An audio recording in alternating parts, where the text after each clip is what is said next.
Dan Rothenberg and Joe Klosik, two guys trying to figure it out.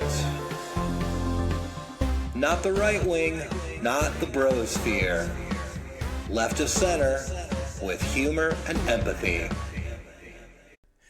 Hello and welcome to the Splain. Unfortunately, Dan will not be with us this week because he has a family and families travel for stuff, I guess. I don't know. Someday, maybe Kris and I will see. But this week, I'm excited to have Kris Tinkle, a guy I've known. How long have I known you now? Like 15 Let me more? see. I'm trying to think. The first time I met you, you were mean to me in 2000. That's a great place to start. 2002, probably, or one. Probably one. Yeah. Yeah. Okay, I so was a tell college me about student. that. Tell me about that first time we met. I was a college student at SF State, and I knew I wanted to do comedy since I was a kid. So I would go to the Sundays and watch the shows, and you were one of the dudes who I was always killing all the time. But you're also one of the dudes who I can't do this half-assed. I was doing a couple open mics in college, but I realized with my schedule and my work and my school, I was in what's it? Anyway, some kind of writing program that you had. Dude? There was so much reading and writing I had to do. There was no way I could do stand up and that. You were one of the dudes who I saw that was this is on a higher level than someone asked me to do a show with him in Manteca or whatever, something like that. So I would do Yeah. yeah, no disrespect to the Deaf Puppy Club, of course, but I'm just saying different levels, dude. So you're one of the guys who was really good that I remember sitting in the back and being so I remember telling them, they asked me to do a set once at the Punchline on Sunday because I'd hang out so much, and I was like, oh, yeah, no, I don't think I don't think this is a good idea. I'm not. Yeah, so you're one of the dudes who was always getting on that I was like, man, maybe one of these days I could be as funny as that. Yeah, you're definitely honestly one of those guys. So I always looked up to you. Well, thanks, buddy. But did I say something to you? Did I? No, but you know how it is. When there's so many new people coming, you're not really. Yeah. You don't have the bandwidth to be nice to every single person unless you're it's I do the same thing where I'm like, you know what? I'll give you a nod, and if you're around in a year and you're funny now, then I'll what's up, buddy? It's funny how that works. Yeah, because I can remember being new and just feeling like, hey guys, I'm here, and the crew that was ahead of me and established, I just felt like, man, I can't get anything from these guys. And then you end up doing it yourself, because you're right. You realize in 6 months most of these people aren't going to be here, or they're just well, sorry.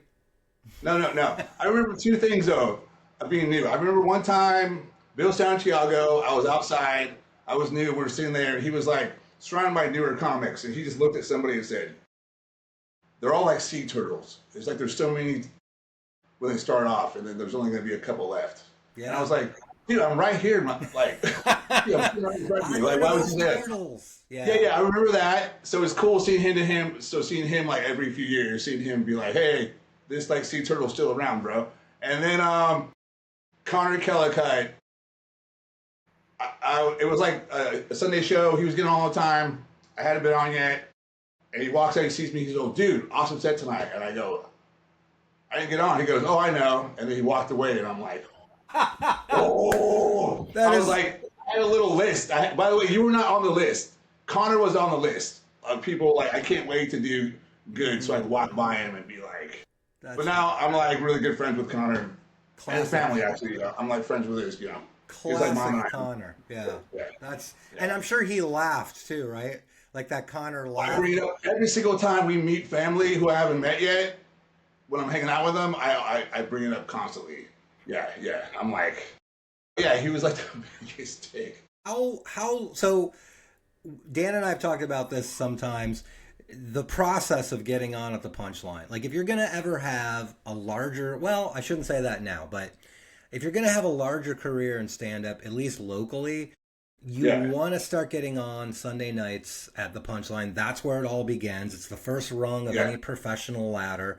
How long did it take you to get up? I mean, like I said, I was hanging out for like a year or two. Yeah. Okay. I'll be honest, I did get up one of those times, and that was a catalyst for me to say, "Hey, don't put me up. I can't." Like, I had like my first 30 seconds. I just remember killing, and then I don't because I was like in school and I wasn't doing stand up. But everything I wrote and all my like playwriting and monologue, it was all comedy. Like everyone knew me in that program as the guy who only writes comedy all the time. Like I would try to write something serious, and they're like, dude, don't do that. Just do. Yeah, I mean, instructors tell me just stick with what you know, dude. Like don't. So I would write like stories about comics. So I kind of like knew how to do, and like I said, I would hang out and watch all the time. So I did get up once, and it did not go well. And then I didn't get up for like a year, but that was after I had graduated college, and I remember like that summer, I remember like waking up the next day when I graduated hungover and looking at Craigslist for jobs and being like, oh dude, I can't do any of this. Like I did not think this through at all. Like what'd you graduate in? What was your degree?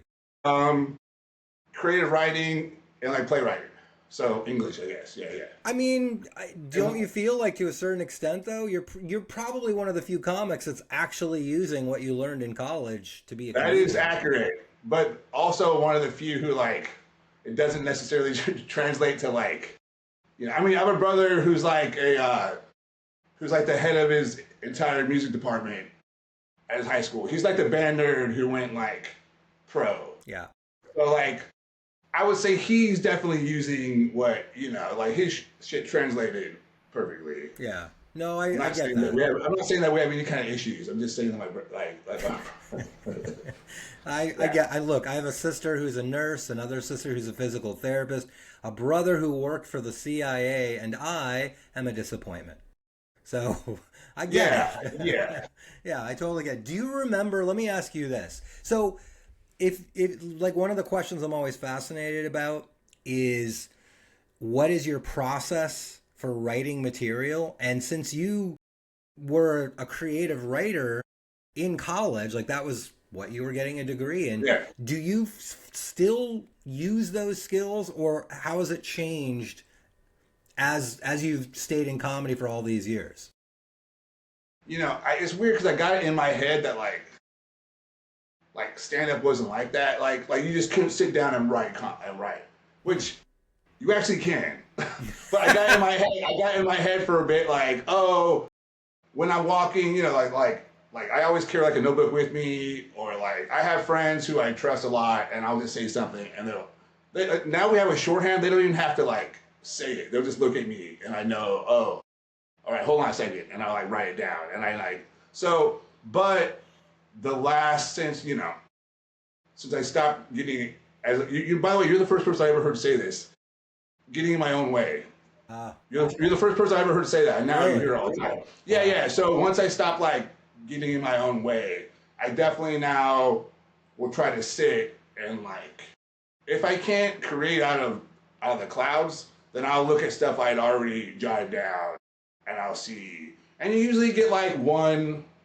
If you get one line, I think it's awesome. Yeah. I mean, and now I used to be like, oh.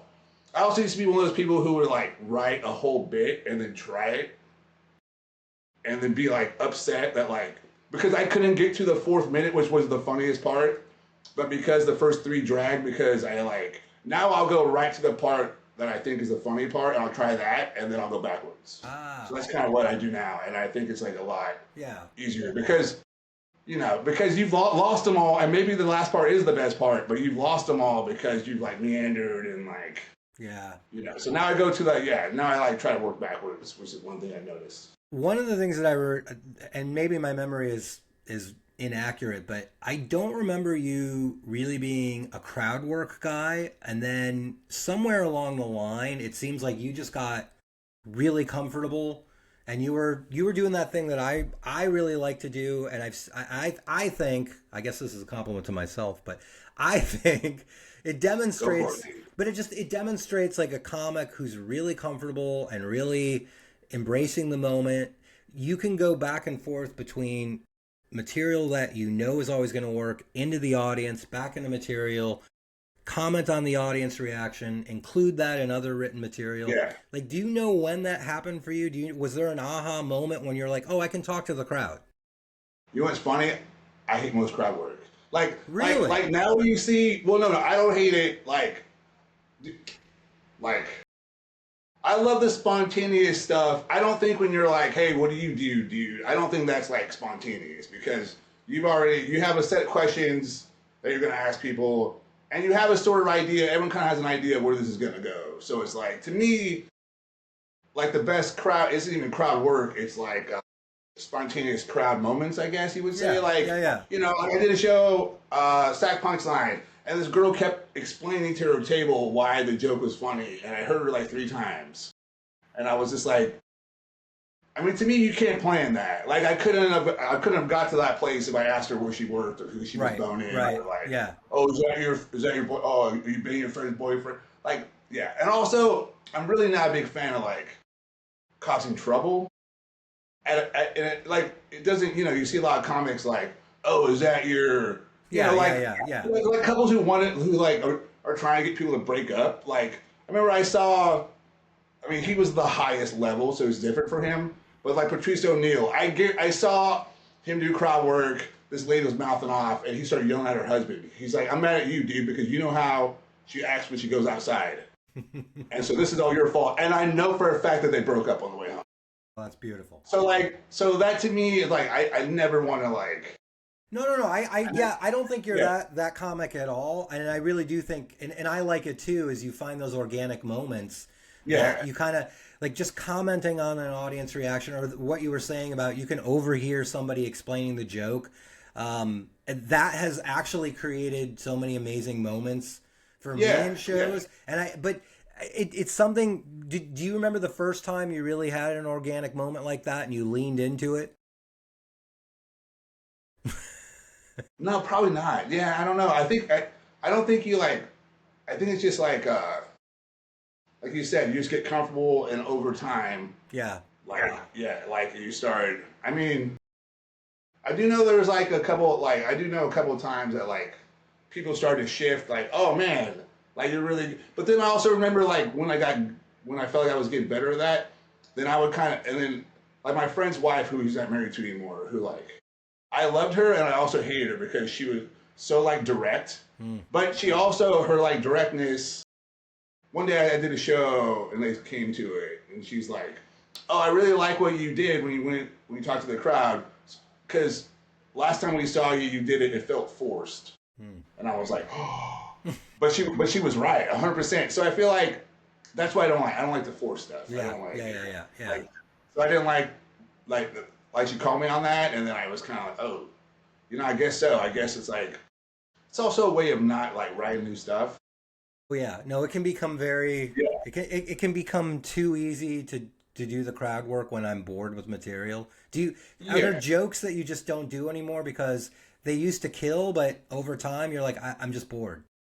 Oh, I mean, I have a few albums now, so probably like I think like the last, but there is, you know, what's funny is like, I just did this like morning thing, and the guy was like, oh, you know, it's cool about stand-ups is like you guys have to constantly create stuff. It's like you can't be like, hey, who wants to hear Freebird? Like, and it's true. But that being said, when I talk about not drinking, I always try to I have like 5 jokes about it and I always try to do at least 2 or 3 of those, or like create something new around it so it sounds newer, because it's important to me that maybe if there's just one person out there who like could be felt by that, or like doesn't feel alone because they're in a room full of people who are like, I don't know, it's some of the 5 days sober. I remember how bad that sucked.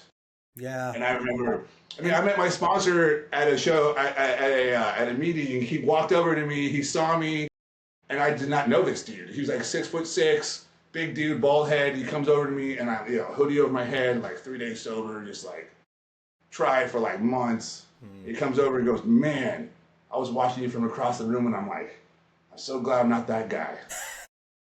And I'm like, dude, what? Yeah. And then he just started laughing, and he smiled so big, and I was like, oh, this is my guy right here. And then we became really close friends. And I think about that. Like, you never know what people... So I always try So I try not to do like, and also like I had a whole thing about couples counseling, which I was bummed because I thought it was really, really a different take on it. But like, I don't really feel that way anymore. So when I try to do it on my special, and I don't feel like it like hit as hard because it's like, when I wrote it, I was really angry, and I really felt all of it. You can see in my eyes that I meant it, but like, I don't know, it's like that was a long time ago, and like, so I felt like when I did it, it was like, like I wish I wish I did this 5 years earlier when I was still like mad that it cost $300 a week, and we just could have gone to dinner or gone to a concert. That's first of all, it's really cool that you are that honest and vulnerable about stuff. Like I think one of the things, like watching you, I think the last time I saw you live, it was at Deaf Puppy, and and you were doing the game show, and you just had. I knew this about you, but I hadn't seen you in a while. The crowd loves you.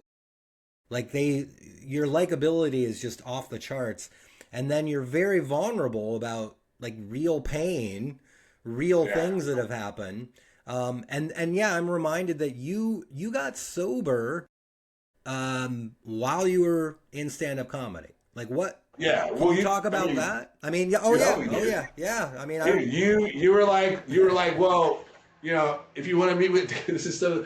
You're all, you were like the dude. First of all, it's so crazy. So I remember. So I stopped drinking in 2004. I started to fit my comedy, and I got really sad because I remember I was like, oh, this is what I wanted to do when I was like 8. Like no shit. That's like I remember looking at the TV, not understanding what it was, but knowing like, oh wow, like this dude's up there. Everyone's looking at him. I remember, like my parents. This doesn't hold a lot of weight anymore. But my parents, we all went to go see Bill Cosby at the fair when I was a kid. I know. It also used to be called Bill Cosby Clean if you couldn't swear. So take that with a grain of salt too. But I remember like not, I'm like 6 or 7. It's a really early memory, and this is like before big screens were up. So like he was just a little pebble on the stage, super far away. But I just remember I didn't know why I was laughing, but I just remember like loving that, like everyone around is just like losing it. And I was too little to understand why it was funny. I mean, he'd make a face and I could like laugh, but like, so like, I don't know. Like what was it? So sorry, dude. That's all right. So getting sober as a stand-up comic, what was that like? Yeah, so I knew I had issues, so I stopped, and then but I didn't realize it was like, I say it like, when I ask people, I'm like, oh, are you sober or are you like sober? I think there's a big difference, because I have someone in my life who claims to be sober, and I'm like, bro, I ain't judging anyone, I'm just saying there's like levels of this shit, dude, and like, you're not necessarily like, so I knew I had an issue. And then so I didn't drink for like 4 years, and then I like started dating someone who I feel bad because like she felt it was her fault for so long, but it wasn't her fault. So like, she just didn't know. She's like, I didn't know that was gonna happen to you, and I was like, I didn't either. Yeah. Like I had a drink, and within 2 weeks I was walking around with a bottle of like vodka in my backpack. Yeah. And I didn't like it. Like I didn't know that was gonna happen. And the whole thing about if you have the allergy, which I do, I like to use that phrase a lot, but if you have the allergy, then like, yeah, that's true. It's doing push-ups while you're like thinking your life's in order. It's like working out every day, getting ready for you to screw up again. So like, that happened, and then, I really like, and then so I had like 9 months of just off the rails, and then I was dating someone who I really wanted, she was really awesome, and I was just like, for the first time, I felt something like outside of myself. I need to like, not just for her, but like and then I remember telling someone at the punchline, like my life was not manageable. I didn't think. I did not know that's the magic words. I said my life was not manageable. Oh, I swear, I'm not even exaggerating. Like within 30 seconds, there's like 5 people there in the back of the room, like 2 servers, 2 comedians, and they're like, hey man, so I heard, And I'm like, whoa, dude, what is happening? And they were just like, gave me, you know, they didn't give me the spiel where they were like, dude, so you know, like, you're not alone. Like, we're all. And I was like, oh, whoa. Like, I didn't. And then I talked to you, and then you're like, yeah, man, let's go have lunch, and you won't have to drink any ghost blood or anything. And I'm like, ghost blood? I didn't. Now I know, you know, now I know what all they. But yeah, man, we went to have lunch, and you were like the way that you didn't sell me on it made me realize that I really needed to do it. Like you didn't, you know, you didn't sell me on it, which was like really important. Yeah. And I was like, I had to do it, all the math on my. And then the first meeting I went to was like awesome, and then like it was like, oh yeah, you know, just that feeling like you're not alone. Yeah. In this. Yeah. I think I don't know if you still go to meetings a lot, but like I don't go as much because sometimes I just like, oh God, this. And I wish I wasn't like that, but sometimes, but like that initial like 6 months was so. I mean, I think I did like the 90 and 90. Yeah, yeah. Sometimes 2 meetings a day, and just knowing that you're not alone and other people from all walks. Like I was going to this like punk rock meeting with like dudes with like face tattoos. Yeah. Like, oh, dude, you go, yeah, dude. It was such a chaotic meeting. Like I remember it was like, you know, 30-day thing, and everyone was like super proud of me. And then the meeting started, and then I raised my hand and said I had 30 days, and they started heckling me when I was talking, and I was like, oh my God.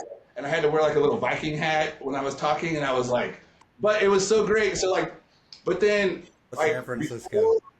Dude, the meeting was awful, and then after we'd all go to like late night breakfast, and that was where the real meeting was. I always tell people that was where you actually got to talk to people. Yeah. And you got to share like warmth and like. That's awesome. Did you notice, like when I quit, right, and I was doing the same thing, like going to meetings all the time, suddenly on stage, I went from being an okay comic to like really crushing it, and then other comics would go, hey, what are you doing different? What are you doing different? And it really had nothing to do with writing. It had really nothing to do. It was just like, oh, I could be present.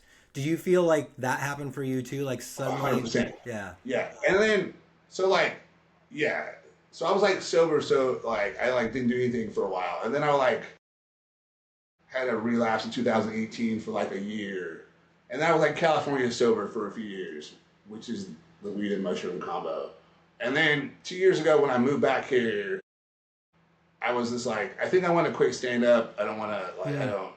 Like, but I was getting high all the time, and I was just like, I don't think I want to do this anymore. And then I remember I like told myself, I had like a moment of clarity when I was like, you know what?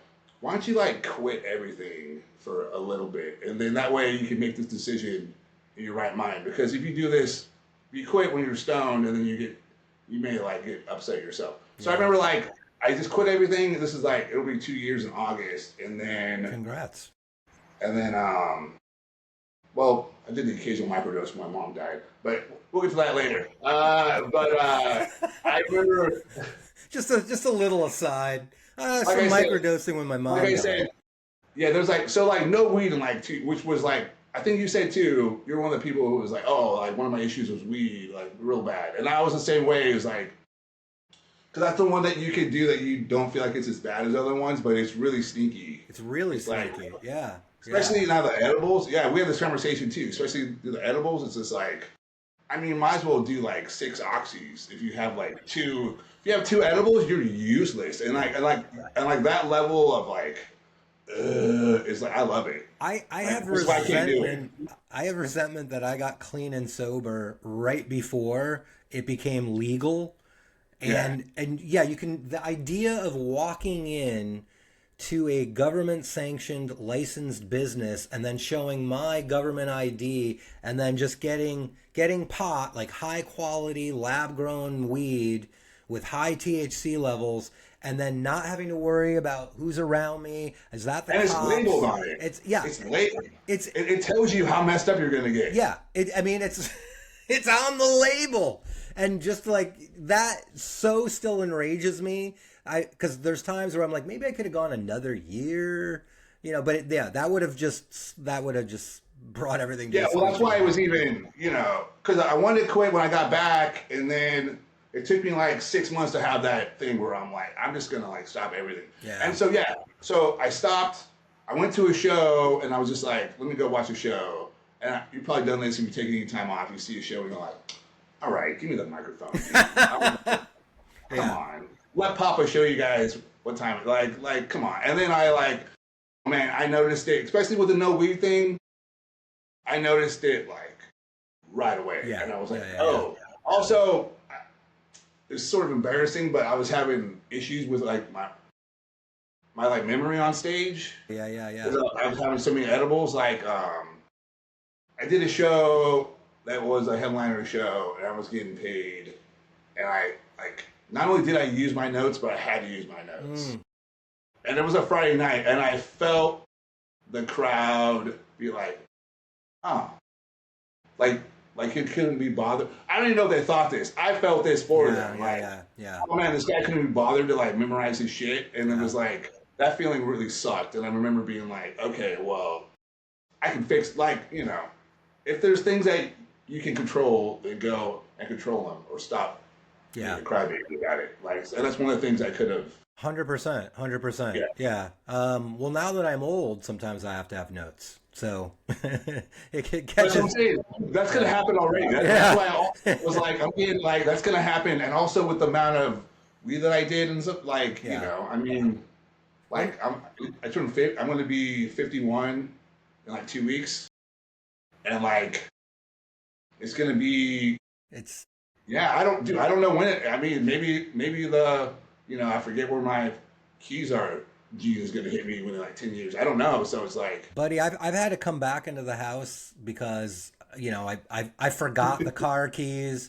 I forgot, like, oh, where am I going again? You know, I've had to come back in like 3 times before I leave for the gig, and I just feel like, man, all of the older comics told me that would happen, and I was just like, oh, ha ha ha, but then it happens. Like, I mean, this is also an interesting thing. Dan and I talk about this too sometimes, where the things that you thought were hacky when you were a young comic start to actually happen in your life, and you're like, oh shit, it's not hacky, it's a universal, right? Like, it's. Do you notice that happening in your life, and are you bringing it on stage, and do you feel weird about it at all? Like, because I'm now saying things like, I don't like getting older, and I hated hearing that when I was a younger comic, but I'm like, no, I'm talking about my life and actual experiences, but now I'm saying, so I'm getting older, and here's how I know, you know what I mean? Like, do you have moments like that?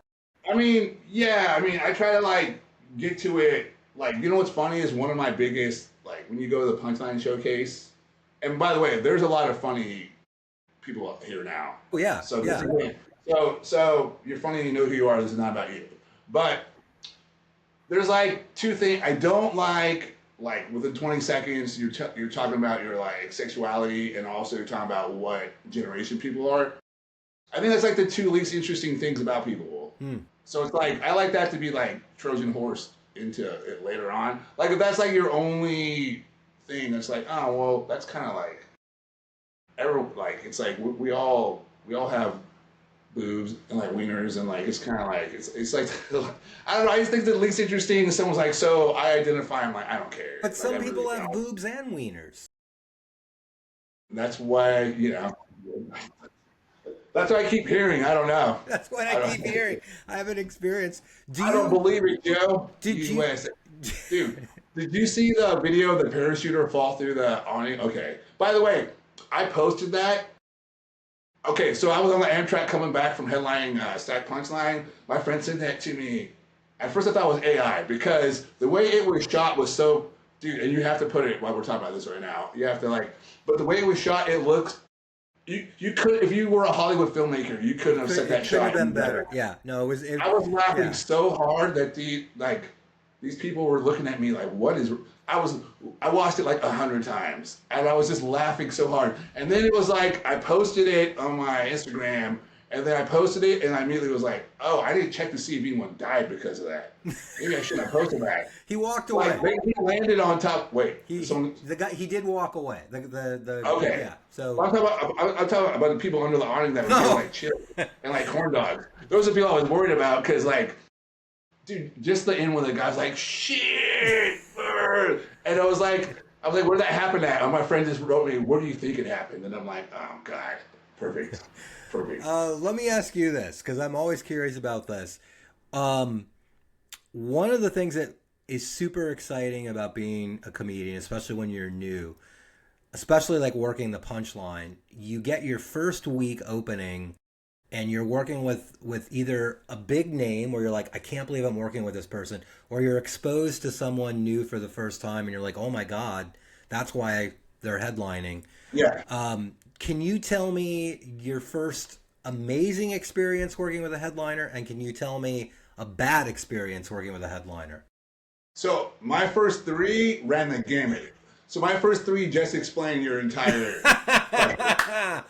My first one was Greg Giraldo. Ooh, wow! And I knew instantly because I felt people jealous that I got it, and then I was like, oh man, I guess I'm getting good. I guess I'm good, sort of, or whatever. I just remember being like, and like it didn't dawn on me because like I was like, well, yeah, this is what you do. You're like, But then just because the people around me, I mean, not my core friends, but you know how it is. Yeah. Like, oh, you don't have to say anything. You Giraldo? What? Your first week? Fuck you, man. Yeah. Yeah. And that was awesome. And then my second week was so my third week at the SF Punchline, like 9 months later, or whatever, was Mike Birbiglia, which is like, I just remember, I like to think that was like the catalyst for why he started like doing theaters and started like, you know what, I have a niche of people who like me. I'm just gonna go to those people because I'll never forget. He had like, he was one of the first dudes that had like a mailing list. So like a lot of people were like friends of his college friends that were there, and he was crushing it. And then like, late show Friday sometimes. That is the truth, whether or not you still want to do stand up or not. Yeah. And like I just remember it was a rough show it was me, Rob Pugh, which I know you're really your old nemesis now. Super funny dude. He makes you laugh on social media a lot. Yeah. And then Mike, and everyone had a rough set. And I just remember Mike sold his merch, whatever, and then he was sitting in the green room and he's like slumped in the chair. And he's just like, I walked in, he's like, that was really bad, huh? And I just was like, oh shit, because I knew it was bad, but it was just seeing like a headline of not have a poker face. Yeah. And just be like bummed. And then so my second week ever was in Sacramento, and that I saved her for last because it was Lisa Lampanelli. Wow. Which that's quite a run. That's quite a like. She had a moment, yeah. And then her and she really liked my stuff, and so like she had me open up for her a bunch, which is like. But then that's also where I thought she had some really good jokes, and it was very cool the way she could like weave. Like it looked like she was making it all up, which it wasn't. It was like a trick, but it was like a cool trick. And I remember being like, oh, I was like new enough to where I was like, oh wow, that's really like I wasn't so much a fan of like shitting on every race. Like I wasn't. So I did have this moment where I'm like, man, it's crazy how like the crowd's letting her get away. Like it's kind of like so. One night it wasn't going as well for her. And I go to the bathroom, and you know how there's a speaker on. And I'm in there, I'm going to the bathroom, and I hear her, but I hear no laughs. And I just remember being like, dude, this sounds like a hate rally. When there's no laughs surrounding this, like, spewing racist bullshit. By the way, I didn't ask. I can cuss, right? Are you going to Yeah. Go for it. Yeah. I know how it is now. We have to like censor every word if you're gonna post it on. Okay, good. I remember just telling everybody like I was like, oh my God, this is really, like without a laugh track, it was terrifying. Yeah, Like I that's just remember being hilarious. like, Yeah, wow, like this is not, yeah, because the crowd was not. It was weird when you see that not work. yeah. It's when it's not working, it's not working. Yeah. I And mean, then it goes into something that's not comedy. yeah, If enough people are like offended by it, because I'm sure like, but then again, I open up for like the next time in SF, and then some cute girl on a bike comes on, and I'm going home after late show, and she's like, "Oh my God, you were the host of that Lisa Lampanelli show." She like went and saw her by herself, and she's like, "I love her. She like says everything that everyone wants to say but can't." And I'm like, "All right, I'm just gonna scooch on that yeah. way." It's a little bit of a red Like flag. she looked like a normal hipster chick with a bike, and instead she's like, "I was thinking it, and she said it." Do you feel like you ever say anything on stage? So, two sides of the coin. Do you ever say anything on stage and you can tell by the audience reaction that you manage to articulate something that everyone thinks or feels perfectly, and just you know when you say it and you get that incredible response, that release, like people are Yeah. acknowledging, like you just put it into words. And then have you ever said anything on stage where also the audience pulls back in horror and you're like, okay, let's move past that?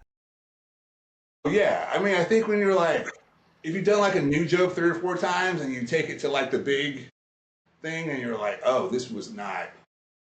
Actually, I was doing this thing about how like, it's not even political, but it doesn't even matter anymore because Everything's political people just now. bring their own shit to these shows now, and Yeah, it's just like, yeah. but like, it was very, I'm a fan of like UFC, and I hate Jake Paul and Logan Paul. So I managed to use the fact that our president like tricked everybody and threw himself a little birthday party with like a $50 million price tag for the UFC and told everyone it was for the country, but he tricked everybody and moved it like 3 weeks forward.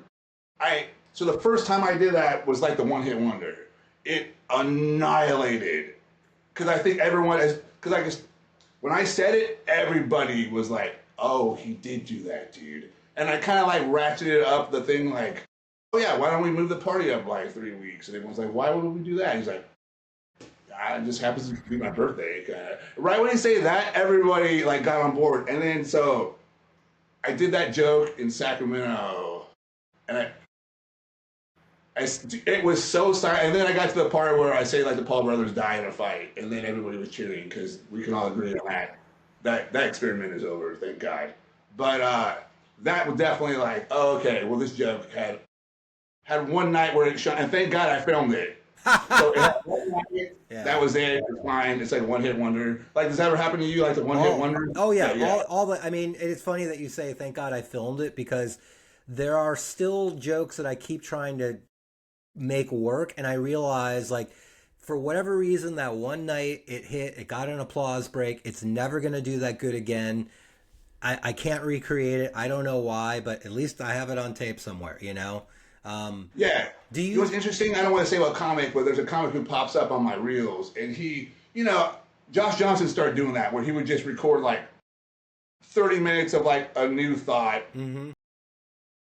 And dude, he just wrote it in the hotel. So there's not like a lot of punchlines. And if you like him, it's awesome. If you're like waiting for like laughs per minute, it's not going to happen because he literally is just like playing as you're watching him.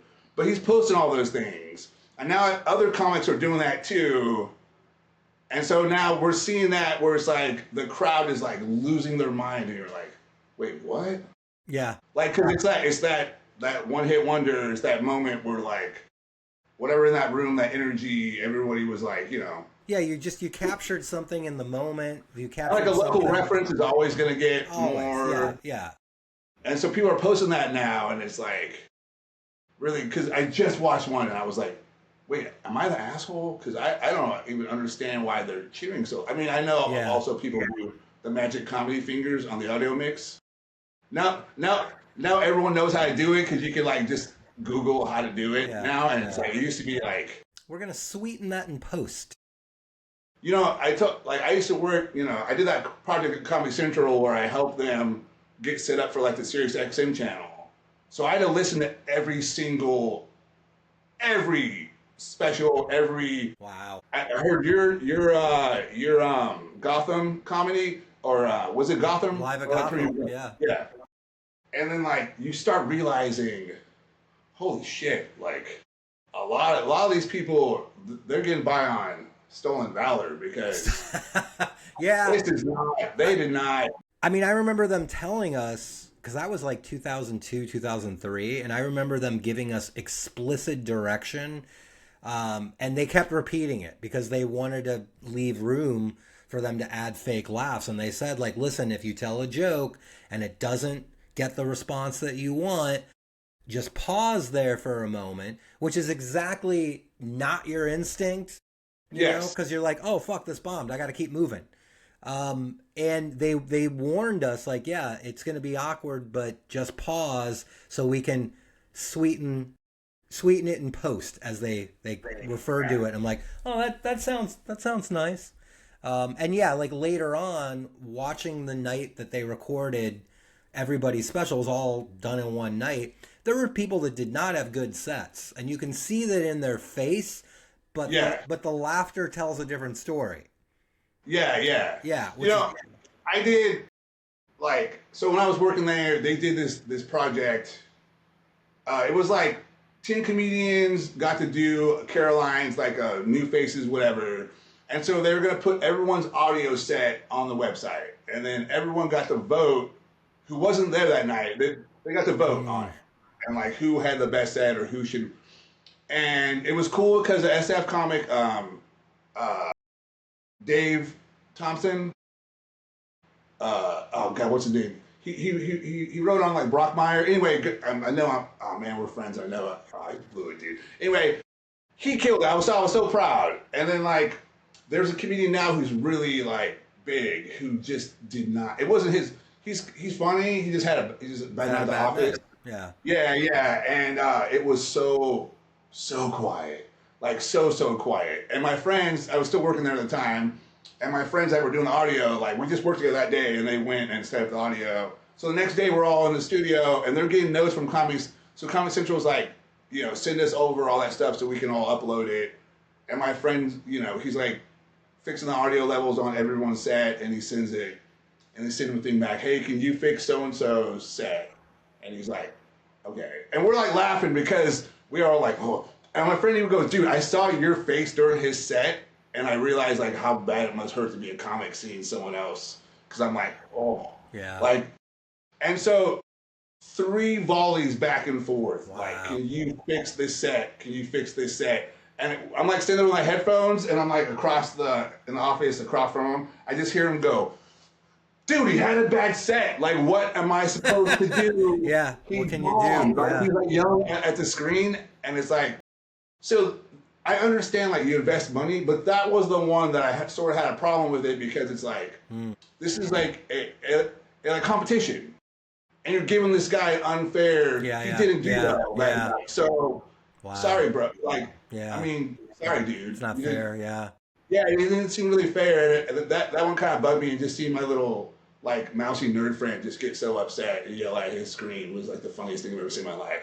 He's like, dude, they keep telling me to fix this sound, and you can't make someone have a good set when it was this bad. And like, yeah, you can add the laugh track, but I think there's a lot of people that are savvy to it. I think the comedy audience also, they can smell it now. You don't think so at all? Wow. No, dude.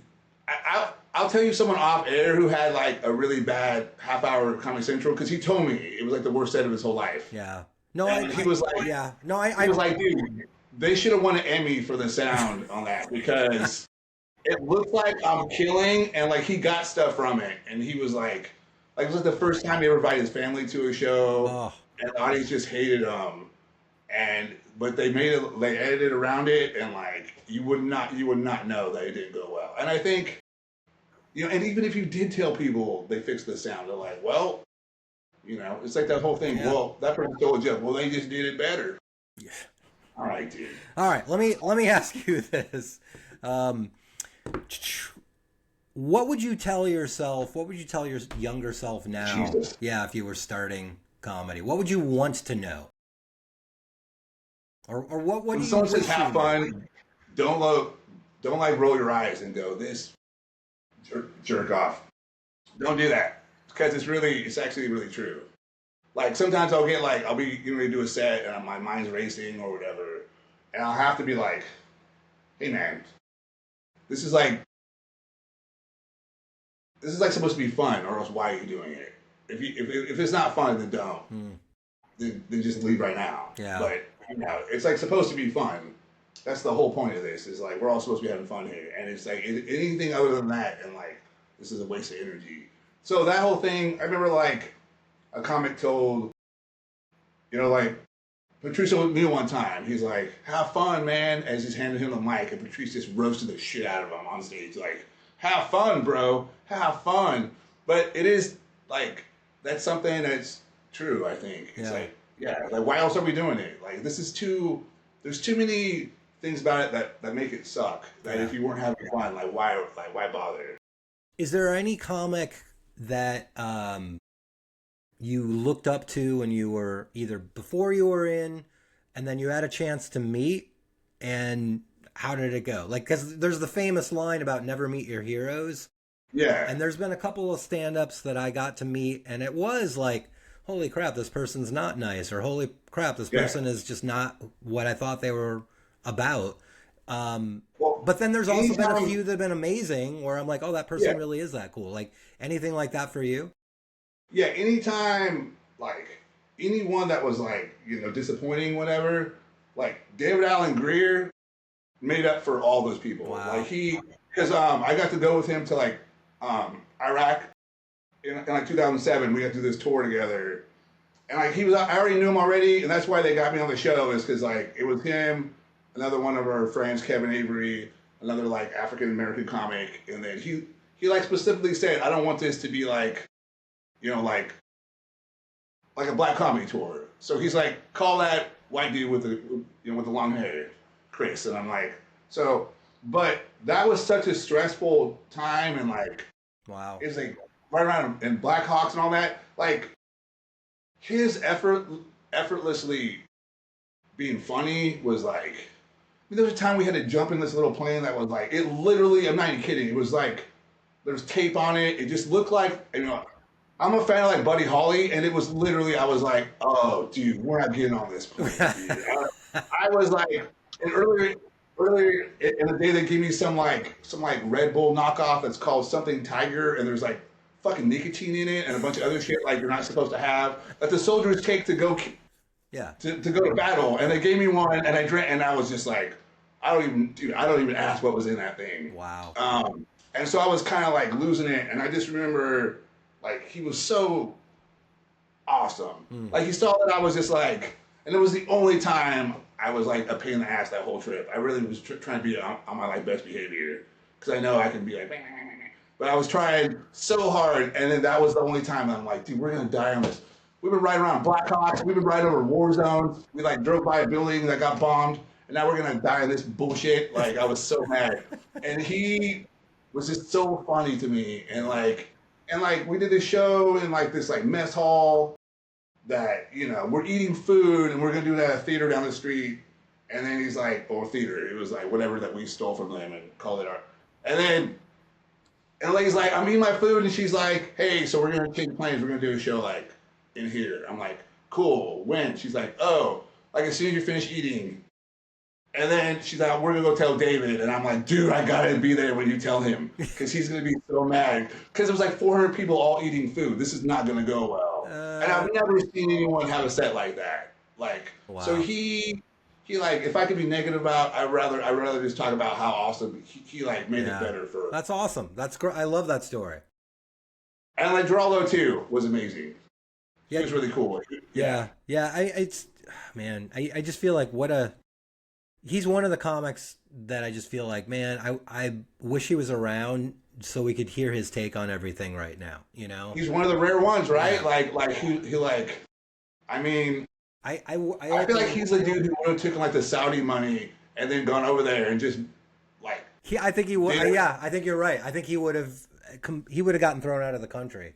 Yeah, yeah, he would have been somebody who like did it, and then like you can have your check back. I don't do this anymore. Yeah, I featured for him at Cobb's. It was the last time he was at Cobb's, and I could be very wrong about this, but you could see that he was just in a different space, just emotionally. I was there. I saw him, and you're right, dude. Yeah.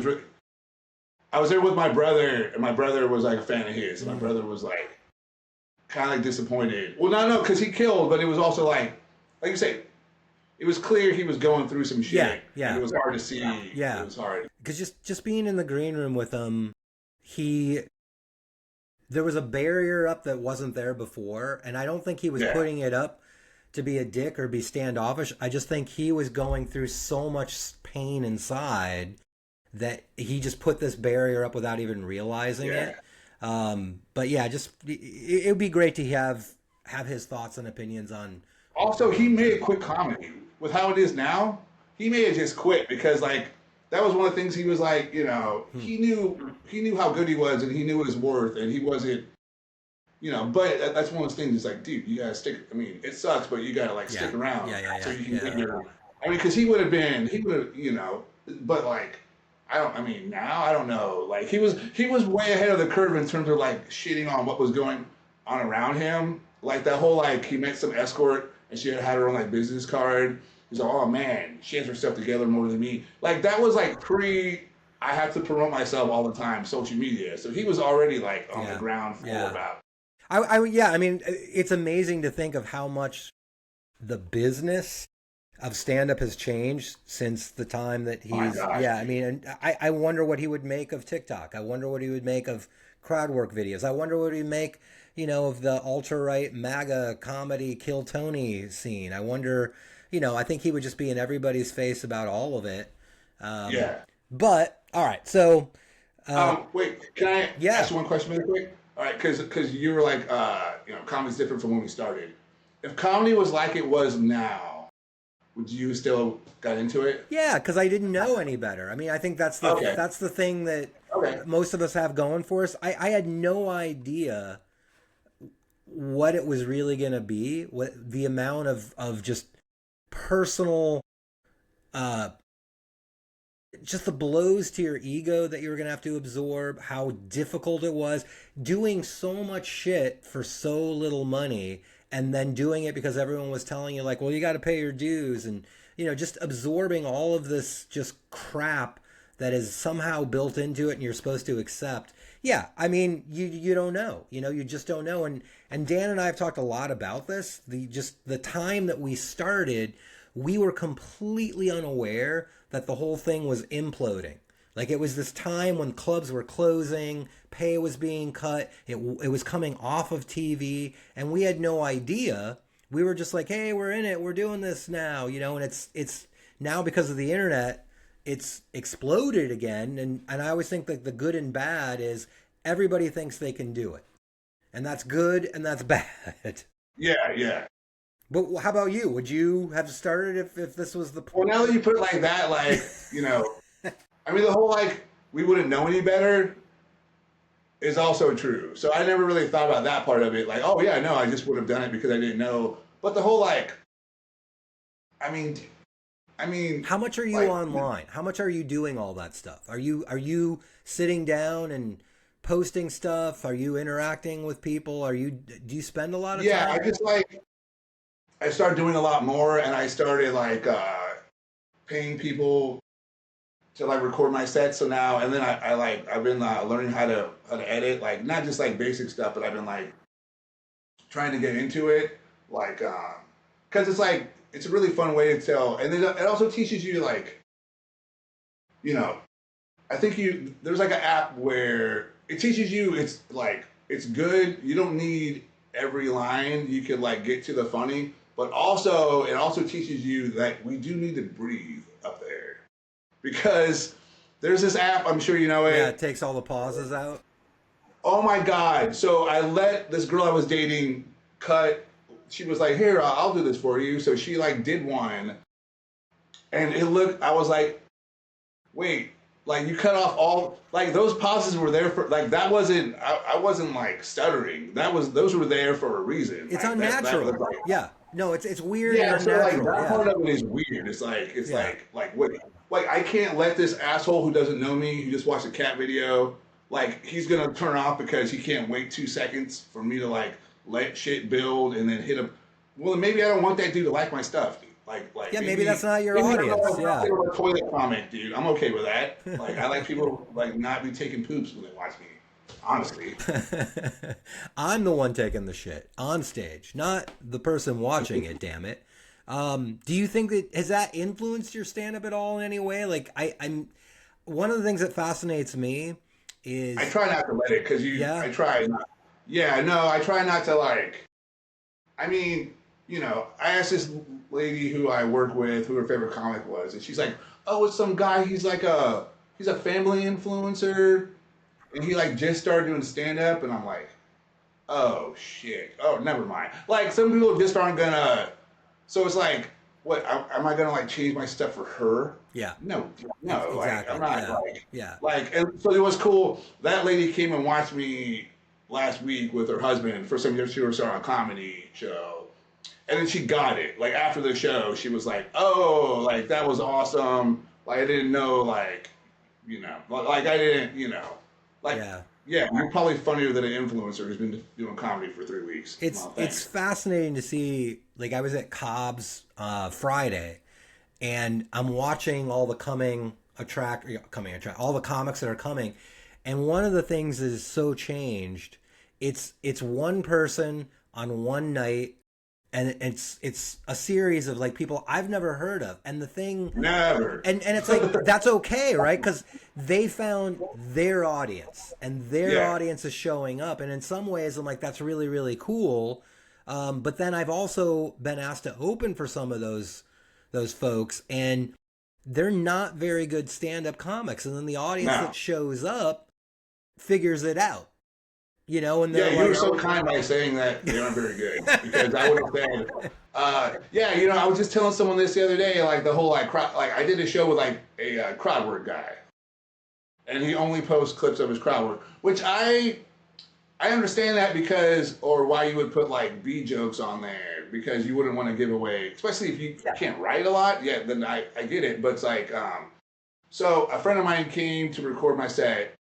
And this crowd, and like, he only wanted to do 40 or 45. So they're like, "Hey, can you do 30? And I'm like, well, I know what's going to happen now. If I'm doing 30 and I'm not doing any crowd work, I'm just doing jokes. Okay, sure, dude. Let's go." And then, so my friend is like, he's watching him and he's doing this. And it's so clear that he's forcing, like we were talking about earlier, he's like forcing all this crowd work that's not there. Yeah, yeah. For his like clips. And the crowd is not into it. And then my friend comes up to me and like leans into me and goes, "Dude, is this all there is?" And I go, "Yeah, dude. Yeah." Yeah, like, and then he's able to like get an audience, but like they'll find like the 5 minutes where it worked and they'll post that, right? And that's one of the downsides. There's people that are performing for an audience that isn't in the room. And yes. they're building a following, and then they're getting booked in other places, but then a lot of that audience shows up and they're like, "Oh, okay." The first guy, some hot influencer girl posted a clip where she's saying that to the audience. "I don't care that you guys don't like me." She was like doing the whole, yeah, like strap knockers, just saying, "No." Just like she spent more time getting ready than she did on her set. And she literally, like, she was bombing. But it was like, she posted a clip of her saying, "I don't care if you guys think this sucks, because I have 100,000 followers, and they're going to, like, blah, blah." And she posted that clip, and it has, like, 7,000 likes. Yeah, like, of course. I need Katie so bad. All right. Final. Is that the answer, Joe? That's to get titties. Is that because I was going to spend $5,000 on marketing. Do you think I should just go? Do you think I should? I think you should just have a sticker with titties. Because everyone is doing like, "I'm the so-and-so of comedy now." Right. What if I was like the titty man of comedy, dude? I like it. I think it's Titty man Tinkle. The alliteration. Titty man Tinkle. I'm going to go see TNT. Titty man Tinkle. TMT. Titty man Tinkle. This is the question Dan and I love to ask. It's Okay. the final question, and it's always fascinating to see how people answer. So, Kris, you're a full-time stand-up comic. You've got albums out. You've been on tour with some big names. You're doing your own headlining gigs all the time. Do you feel like a success? Sometimes I don't, because I have a thing where it's like I feel because of getting my own way and having like periods of time where I got in my own way and it was like 7 steps backwards.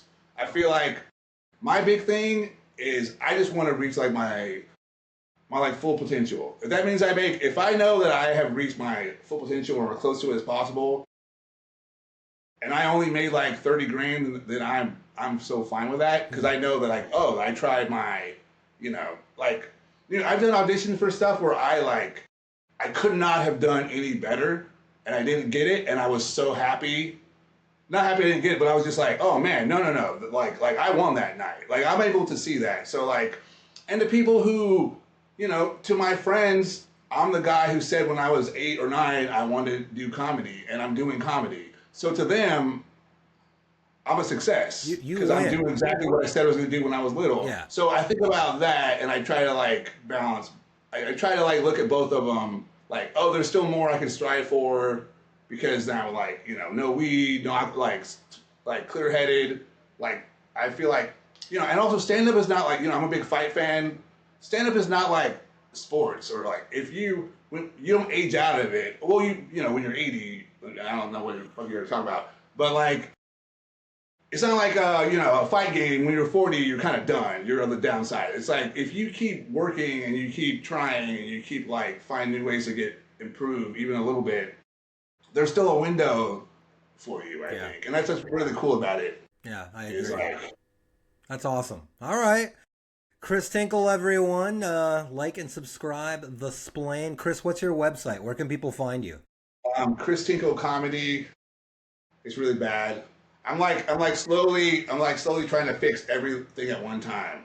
Like the website's next, and then my YouTube is next. All right. But the TikTok and Instagram stuff. Okay. I'm definitely updating and posting a lot. So go follow them, and it will get better.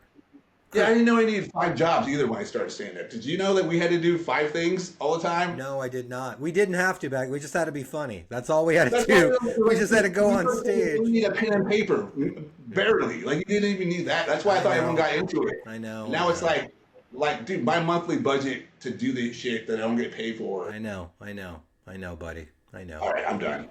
Go ahead.